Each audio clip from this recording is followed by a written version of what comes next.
Hello friends, आज आपण standard फिफ्थचा subject math पाहणार आहोत. यातील आपण 4th नंबरचा लेसन स्टार्ट केलेला आहे, मल्टिप्लिकेशन अँड डिव्हिजन. फ्रेंड्स, यातला आपला प्रॉब्लेम सेट आज 16 आपण पाहणार आहोत. तर आपला फर्स्ट क्वेश्चन आहे, from a total of 10,000 rupees Anna donated 7,000 rupees to a school. The remaining amount was to be divided equal among 6 students as the all around student prize. What was the amount of each prize? पहा friends, या ठिकाणी आपल्याला question दिलेला आहे. अण्णांनी 10,000 रुपयांपैकी 7,000 रुपये शाळेला देणगी दिली. जे अण्णा होते त्यांनी काय केलं, 10,000 रुपीज स्कूलला डोनेट केले. त्याच्यापैकी 7,000 रुपये टोटल रक्कम 10,000 दिली शाळेला. त्यातली 7,000 रुपये काय केले त्यांनी, शाळेला देणगी म्हणून दिली. आणि जी राहिलेली रक्कम होती ती रक्कमेला काय केलं, the remaining amount was to be divided equal among 6 students as all around student prize. आणि 7,000 रुपये डोनेट केल्यानंतर जी राहिलेली रक्कम होती ती राहिलेली रक्कम त्यांनी काय केली, वर्गातील सर्वांगीण प्रगती दाखवणारा जो विद्यार्थी असेल, प्रत्येक वर्गातील सर्वांगीण प्रगती दाखवणाऱ्या विद्यार्थ्यांमध्ये ती उरलेली रक्कम सारखी वाटून द्यायला सांगितली. तर 6 विद्यार्थ्यांना बक्षीस म्हणून ती समान वाटण्यास सांगितली. तर त्या प्रत्येक विद्यार्थ्याला किती रुपयांचे बक्षीस मिळेल? बघा, आता 6 स्टुडंट जे होते त्यांना सर्वांना सारखी ती उरलेली रक्कम वाटायला सांगितली. तर प्रत्येक मुलाला किती रक्कम मिळाली ही आपल्याला या ठिकाणी काढायची आहे फ्रेंड्स. तर चला, आधी आपल्याला ज्या ज्या गोष्टी दिलेल्या आहेत ते आपण लिहून काढूया. सगळ्यात फर्स्ट आपल्याला काय दिलंय, टोटल अमाऊंट किती डोनेटची, 10,000 रुपीज. मग ती आपण या ठिकाणी आन्सर मध्ये लिहून घ्यायची. Total amount is equal total amount किती होती, 10,000 रुपीज. ओके. त्यानंतर पहा, Anna donated 7,000 rupees to a school. त्यातली डोनेट किती केली अण्णांनी, 7,000 रुपीज. मग डोनेटेड अमाऊंट आपल्याला या ठिकाणी म्हणावी लागणार आहे. डोनेटेड अमाऊंट किती होती फ्रेंड्स, 7,000 रुपीज. ओके. त्यानंतर पाहूया, आता 10,000 पैकी 7,000 त्यांनी डोनेट केली. मग रिमेनिंग किती राहिली, द रिमेनिंग अमाऊंट. तर आपल्याला या ठिकाणी रिमेनिंग अमाऊंट काढून घ्यावी लागणार आहे. आपण या ठिकाणी म्हणायचं, देअरफॉर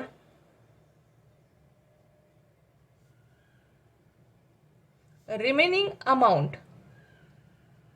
आता रिमेनिंग अमाऊंट कशी करणार आहोत आपण, total amount minus donated amount आपल्याला या ठिकाणी करावं लागणार आहे.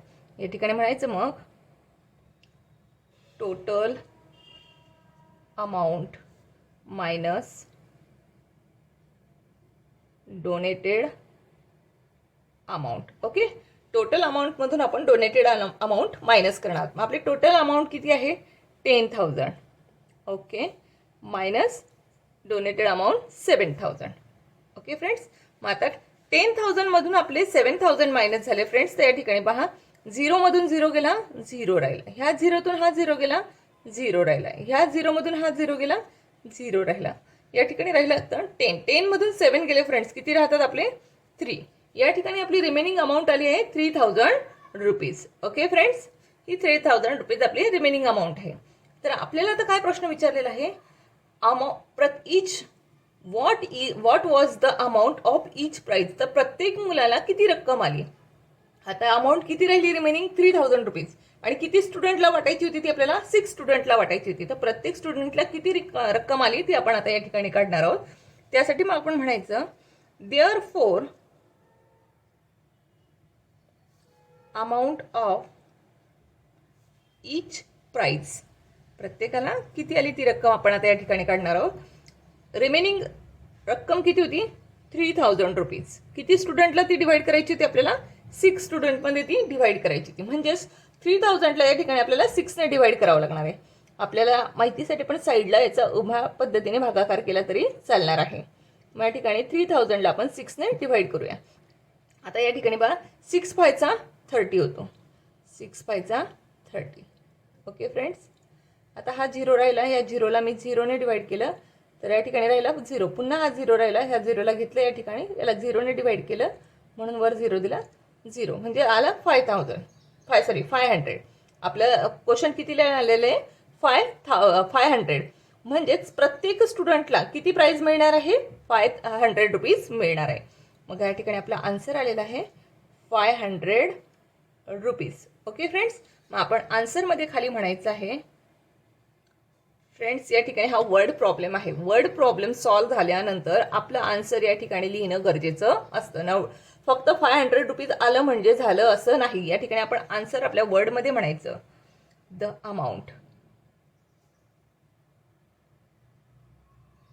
Amount of price, the amount of price per student.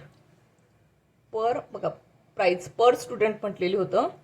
Per student किती आली फ्रेंड्स? वॉज अ रुपीज किती? Was 500 rupees. ओके फ्रेंड्स, या ठिकाणी आपला आन्सर आलेला आहे 500 रुपीज. येते फ्रेंड्स लक्षात? आधी टोटल ज्या गोष्टी आपल्याला दिलेल्या असतात त्या गोष्टी आपण या ठिकाणी लिहून घ्यायचं. मग आपल्याला काय विचारलेलं आहे त्याचा विचार करून आपण या ठिकाणी क्वेश्चनचं आन्सर सोडायचं असतं फ्रेंड्स. आता आपला आपण सेकंड क्वेश्चन पाहणार आहोत. Question number second. An amount of 260 rupees each was collected from 50 students for a picnic. If 11,450 rupees were spent for the picnic, what is the amount left over? पहा friends, या ठिकाणी तुम्हाला question दिलाय. पिकनिकसाठी 50 मुलांकडून काय केलं त्याने? 260 रुपीज वर्गणी जमा केली प्रत्येक मुलाची. एका मुलाची वर्गणी किती घेतली? 260. असे किती मुलं होते टोटल? 50 मुलांकडून त्यांनी पैसे जमा केले. Okay. If 11,450 rupees were spend for the picnic. त्या ठिकाणी पहा, त्यापैकी 11,450 रुपये सहलीसाठी खर्च झाला. तर किती रुपये शिल्लक राहिले? त्यांनी एका मुलाकडून 260 रुपीज घेतले होते. टोटल स्टुडंट होते 50. खर्च किती झाला टोटल? 11,450. तर खर्च झाल्यानंतर, एवढी रक्कम खर्च झाल्यानंतर किती रुपये शिल्लक राहिले ते आपल्याला या ठिकाणी फ्रेंड्स काढायचं आहे. सगळ्यात आधी पहा, आपल्याला कोणती गोष्ट दिलेली आहे? या ठिकाणी आपल्याला एका मुलाची रक्कम दिलेली आहे की त्या मुलाने किती, एका मुलाला किती लावली ती अमाऊंट? 260. टोटल स्टुडंट किती होते फ्रेंड्स? 50. मग आपण या ठिकाणी लिहून घेऊया number of students. Number of students 50. Okay. Number of students 50 होती. आणि प्रत्येकाला किती amount? Each student amount. Each student amount.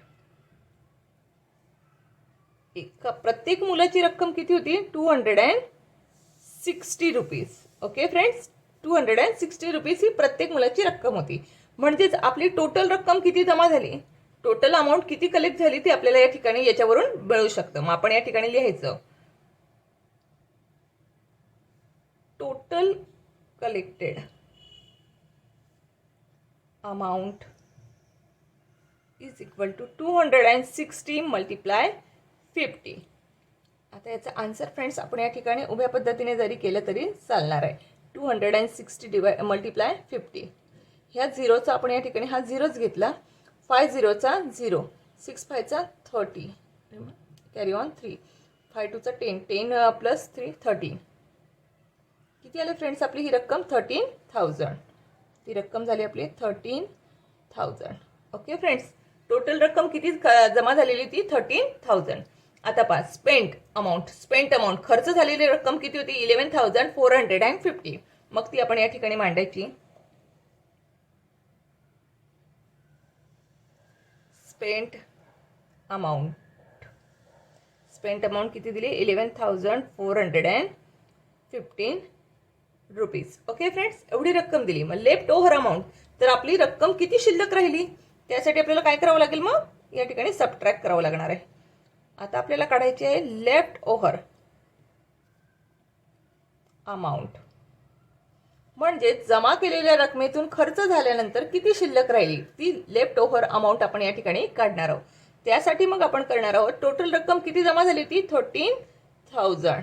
Okay. त्यातून खर्च किती झाली? 11,450. तर आपली रक्कम किती शिल्लक राहिली फ्रेंड्स? 5 0 मधून 0 गेला, 0 राहिला. या ठिकाणी 0 होता याने कॅरी ऑन केला. मग या ठिकाणी झाले 10. 10 मधून 5 गेले राहिल्या 5. या ठिकाणी राहिला होता 9. 9 मधून 4 गेले राहिले 5. या ठिकाणी राहिला होता 2. 2 मधून 1 गेला राहिला 1. या 1 मधून 1 गेला राहिला 0. म्हणजेच या ठिकाणी किती रक्कम शिल्लक राहिली? 1550 एवढे रुपये या ठिकाणी शिल्लक राहिले फ्रेंड्स. मग आपण आन्सर म्हणायचं,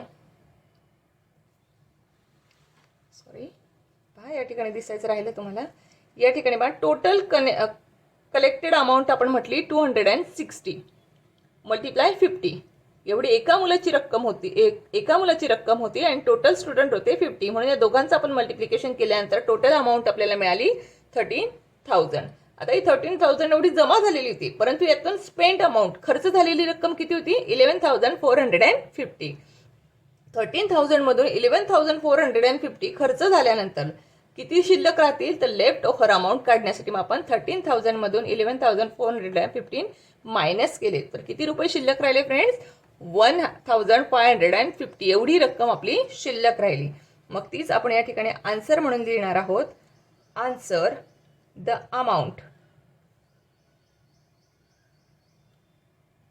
अमाऊंट लेफ्ट ओव्हर was ₹1,550. येते फ्रेंड्स लक्षात? या ठिकाणी 1,550 रुपीज शिल्लक राहिले त्यांची पिकनिक करून आल्यानंतर. ओके फ्रेंड्स, आता आपण आपल्या नेक्स्ट क्वेश्चनकडे वळणार आहोत. या ठिकाणी पहा आपल्याला 3rd नंबरचा क्वेश्चन दिलेला आहे. A shopkeeper brought a sack of 15 kg of sugar for 1,750 rupees. As the price of sugar fell, he had to sell it at the rate of 32 rupees per kilo. How much less money did he get than he had spent? पहा friends, या ठिकाणी काय आहे? एक दुकानदाराने साखरेचे 50 kilo वजनाचे पोते, 15 किलोग्रामचं जे पोतं होतं ते त्याने किती रुपीजला विकलं? 1,750 रुपीजला विकलं. परंतु काही कारणास्तव साखरेचे भाव अचानक कमी झाले, त्यामुळे त्याला ती साखर पर केजी किती रुपयाला विकावी लागली? 32 रुपीज केजीला त्याला ती विकावी लागली.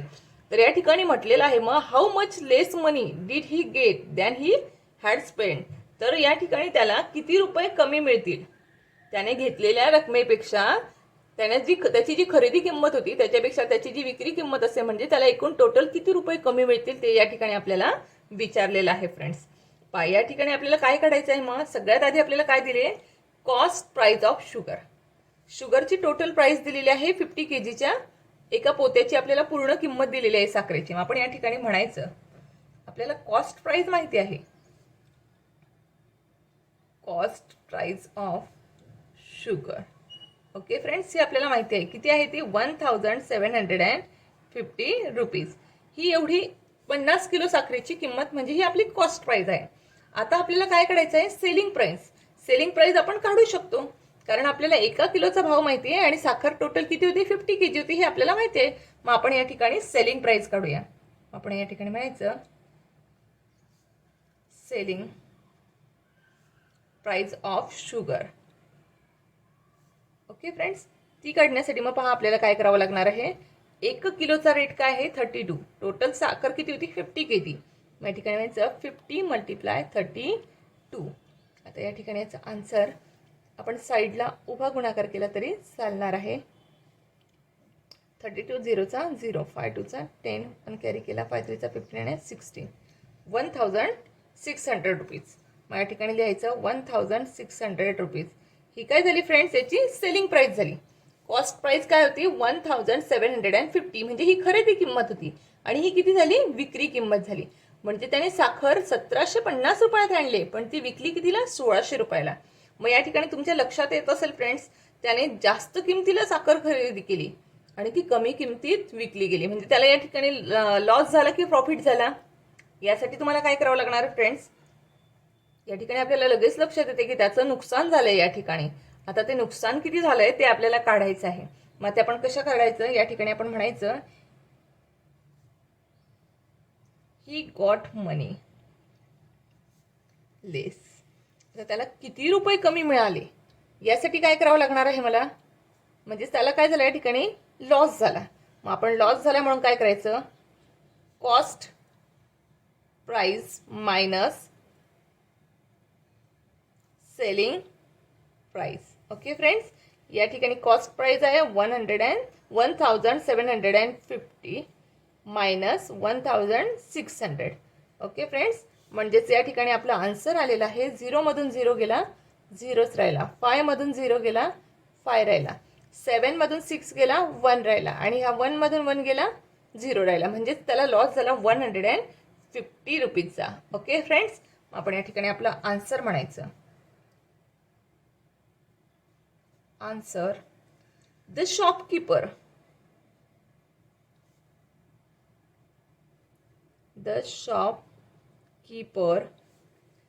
shopkeeper got rupees 150 लेस.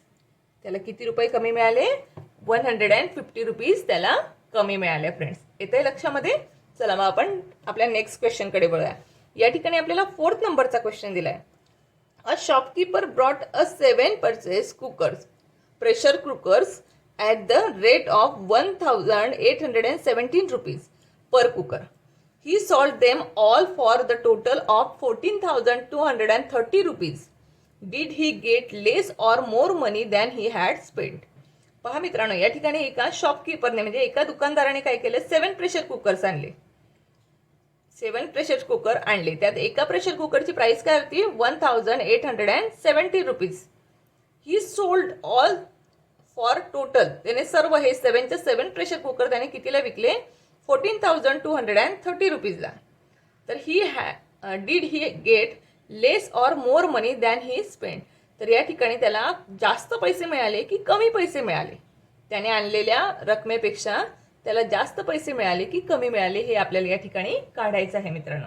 आता पहा, या ठिकाणी आपल्याला काय दिलेलं आहे, 7 कुकरचे एका कुकरची प्राइस दिलेली आहे. तर आपल्याला आधी 7 कुकरची प्राइस काढावी लागेल, म्हणजे त्याने ते सर्व कुकर किती रुपयाला खरेदी केले, म्हणजे कॉस्ट प्राइस या ठिकाणी काढावी लागणार आहे. आपण या ठिकाणी कॉस्ट प्राइस म्हणायचं. आन्सर मध्ये म्हणायचं कॉस्ट प्राइस. कॉस्ट प्राइस कशी काढता येईल आपल्याला, एका कुकरची किंमत होती 1817 रुपीज. असे किती कुकर घेतले त्याने, 7 कुकर. मग पहा, या ठिकाणी कॉस्ट प्राइस आपल्याला मिळू शकते. आपण खाली लिहूया याचा आन्सर. आपल्याला जमत नसेल तर आपण या ठिकाणी उभ्या पद्धतीने गुणाकार केला तरी चालणार आहे. मग या ठिकाणी पहा, 7 0चा 49,777चा 4 केला, 57 8चा 56 57 58 59 अँड 60 0 6 7 1चा 7 30. ओके फ्रेंड्स, 13,019 रुपीजचे त्याने टोटल सगळे कुकर्स आणले. ओके, हे झालं रुपीज. ही झाली त्याची कॉस्ट प्राइस. या ठिकाणी आपल्याला सेलिंग प्राइस दिलेली फ्रेंड्स. सेलिंग प्राइस काय दिलेली आहे आपल्याला,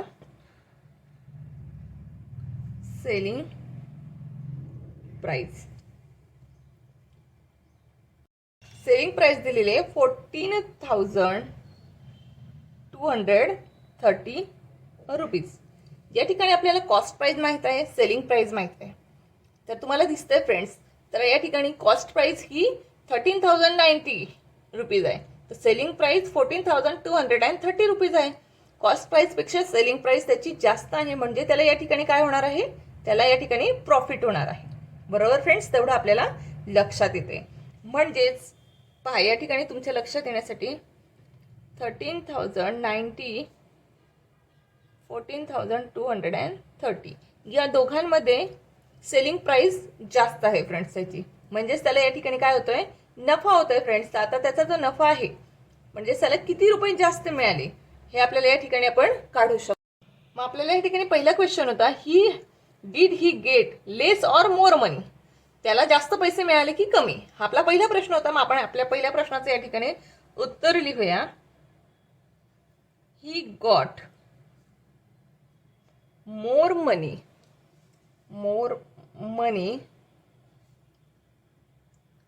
देन ही स्पेंट. त्याला या ठिकाणी जास्त रुपये मिळालेले आहेत. आता नेक्स्ट क्वेश्चन होता ही हॅड स्पेंड, त्याला किती, देन ही हॅड स्पेंड, त्याला किती जास्त रुपये मिळालेले आहे हे पण आपल्याला या ठिकाणी काढायचंय. मग आपण म्हणायचं ही गॉट मनी. आता ते कसं काढावं लागणार आहे आपल्याला या ठिकाणी, त्याची जी सेलिंग प्राइस होती त्याच्यातून आपल्याला कॉस्ट प्राइस मायनस करावी लागेल. मग या ठिकाणी म्हणायचं selling price minus cost price. या ठिकाणी सेलिंग प्राइस दिलेली होती 14,230 मायनस 13,090. ओके. मग या ठिकाणी पहा आपली आन्सर काय येतं, 0 मधून 0 गेला, 0 आला. या ठिकाणी 3 मधून 9 जात नाही म्हणून कॅरी केला, तर आपल्याला पहा या साईडलाही करू शकतो आपण. 14,230 मायनस 13,090. 0 मधून 0 गेला, 0 राहिला. 3 मधून 9 जात नाही म्हणून आपण कॅरी केला, या ठिकाणी 1 राहिला, या ठिकाणी झाला 13. 13 मधून फ्रेंड्स 9 गेले तर आपल्या या ठिकाणी किती राहतात, 4. 1 मधून 0 गेला, 1 राहिला. 4 मधून 3 गेला, 1 राहिला. 1 मधून वर गेला, 0 राहिला. म्हणजेच त्याला किती रुपये जास्त मिळाले, 1,140 रुपीज त्याला जास्त मिळाले. मग आपण या ठिकाणी ते लिहून घ्यायचं 1,140 रुपीज. ओके फ्रेंड्स, हे आपल्या या ठिकाणी आन्सर आलेलं आहे. पण तेवढं आन्सर काढून चालणार नाही, आपल्याला खाली वर्डमध्ये आन्सर लिहावं लागणार आहे. मग या ठिकाणी म्हणायचं आन्सर द शॉपकीपर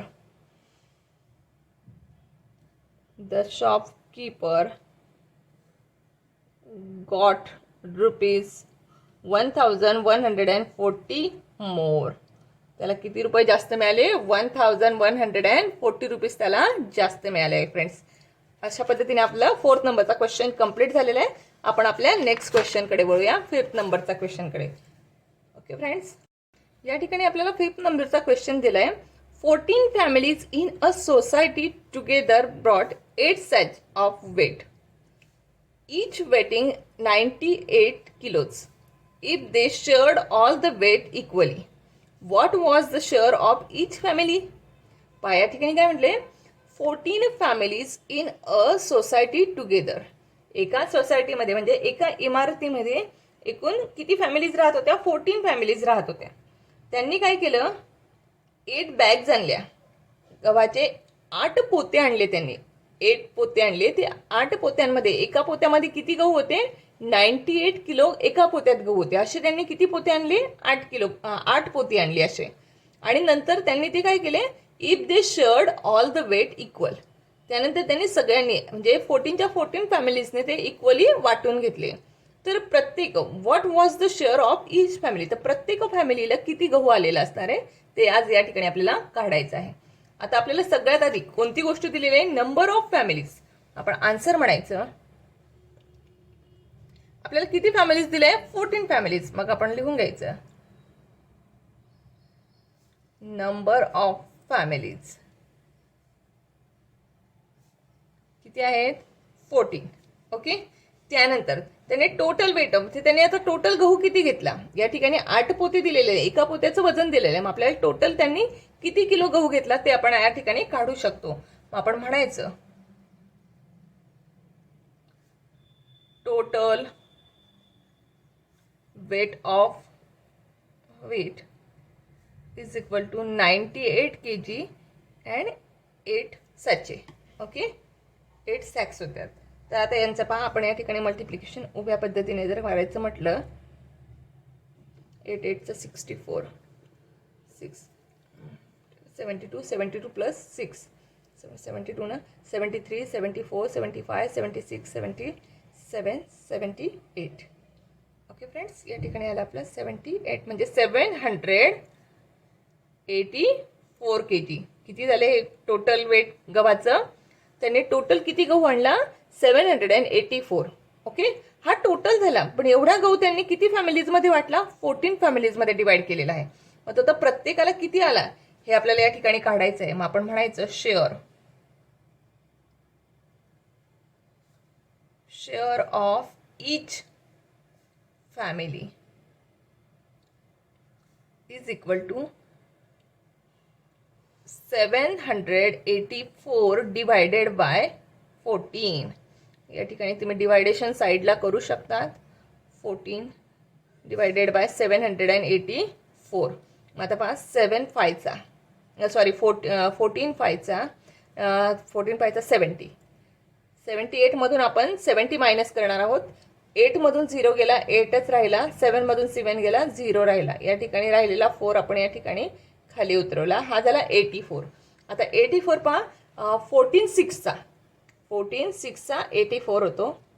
तो आपण या ठिकाणी मायनस केला म्हणजे आपला आन्सर आलाय 56. प्रत्येक फॅमिलीला किती गहू आलेला या ठिकाणी 56 kg गहू मिळालेला आहे. आपला आन्सर आलं 56 kg.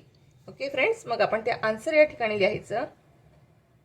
Answer each family got 56 kg weight. प्रत्येक फॅमिलीला किती गहू मिळालेला आहे 56 kg गहू आलेला आहे फ्रेंड्स या ठिकाणी. येते लक्षात. टोटल एकूण 14 फॅमिलीज होत्या आणि टोटल वेट किती आणलं त्यांनी 784. तर प्रत्येक फॅमिलीला 784 डिवायडेड बाय 14 केल्यानंतर प्रत्येक फॅमिलीला 56 kg वेट या ठिकाणी मिळालेला आहे. आता या ठिकाणी आपला 6 नंबरचा क्वेश्चन आहे. The capacity of an overhead water tank is 3000 liters. There are 16 families living in this building. If each family uses 225 liters every day, will the tank filled to capacity be enough for all the families? If not, what will the daily shortfall be? पहा friends, या ठिकाणी एका इमारतीवर टाकीची धारकता दिलेली आहे. एका इमारतीवरील टाकीमध्ये किती पाणी मावू शकत होतं 3000 लिटर पाणी मावू शकत होतं. आणि त्या इमारतीत किती फॅमिलीज राहत होत्या 16 फॅमिलीज राहत होत्या. आणि प्रत्येक फॅमिलीला रोज किती पाणी लागायचं 225 लिटर्स पाणी लागत होतं. तर त्या पूर्ण भरलेल्या टाकीतील पाणी सर्व फॅमिलीजला पुरत होतं का? आणि जर पुरत नसेल तर प्रत्येक फॅमिलीला किती शॉर्टफॉल्स म्हणजे प्रत्येक फॅमिलीला रोज किती पाणी कमी पडत असेल हे आपल्याला या ठिकाणी विचारलेलं आहे फ्रेंड्स. ओके, सगळ्यात आधी आपल्याला काय दिलंय कॅपॅसिटी ऑफ टँक दिलेली आहे, कॅपॅसिटी ऑफ वॉटर टँक. पण आन्सर म्हणायचं. आन्सर दिलेली गोष्ट आधी आपण लिहून टाकायची या ठिकाणी. Capacity of water tank.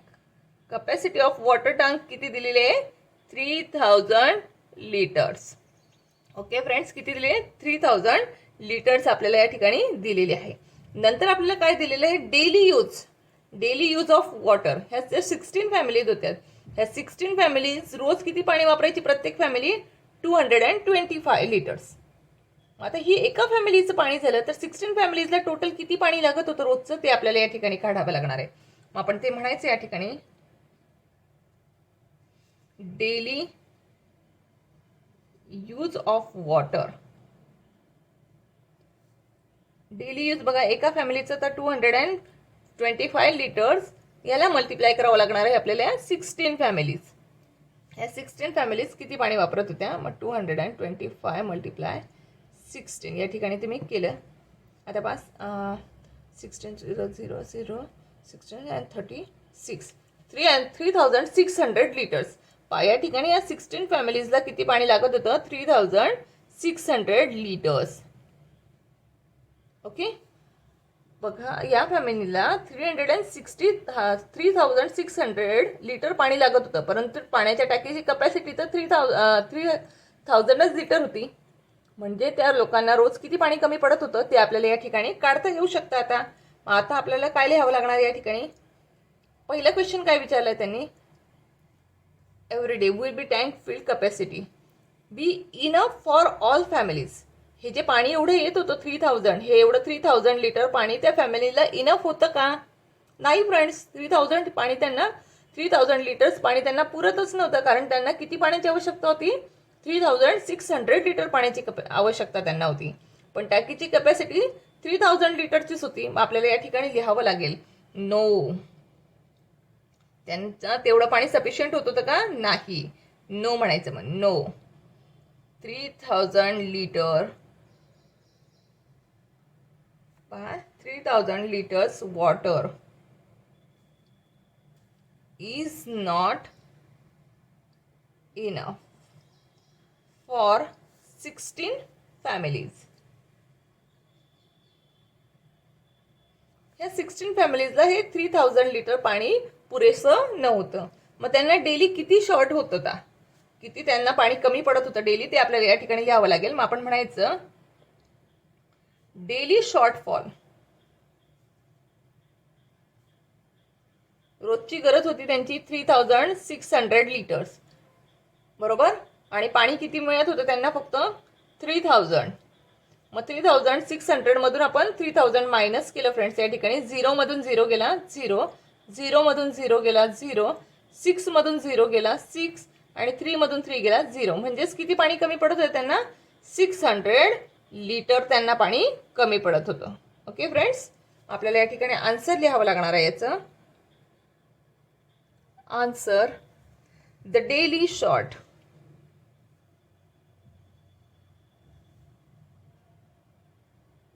the daily shortfall, he shortfall be 600 liters. त्यांना रोज किती पाणी कमी पडत होतं, 600 लिटर पाणी त्यांना कमी पडत होतं फ्रेंड्स. अशा पद्धतीने आपण या ठिकाणी आज हे सगळे वर्ड प्रॉब्लेम सॉल्व केलेले आहेत friends. I hope you are very well understand. Okay friends, bye, thank you.